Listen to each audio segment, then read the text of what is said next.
came across your YouTube video where it looks like you installed a new liner and there was a center drain inside the pool. I have a 24-foot above ground pool and I need to replace the liner. I'm skeptical about replacing it myself, mainly because of the drain in the middle. My husband seems to think it will all be okay. Is the replacement over the drain a difficult task? Having done hundreds and hundreds and hundreds of them, I would say it's not a difficult task.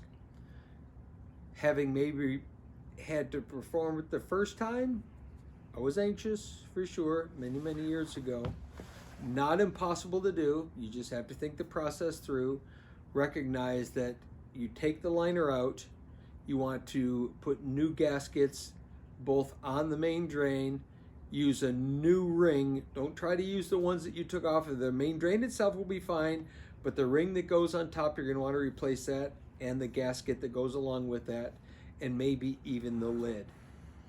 The biggest thing with this is make sure that you glue the new gasket down on the main drain first and let that set up a little while, because what I have seen, and this is kind of scary as a rookie, is that gasket, if you just put it in place, try to put the liner over it, that gasket moves, and then you're searching to trying to find the holes and they don't line up.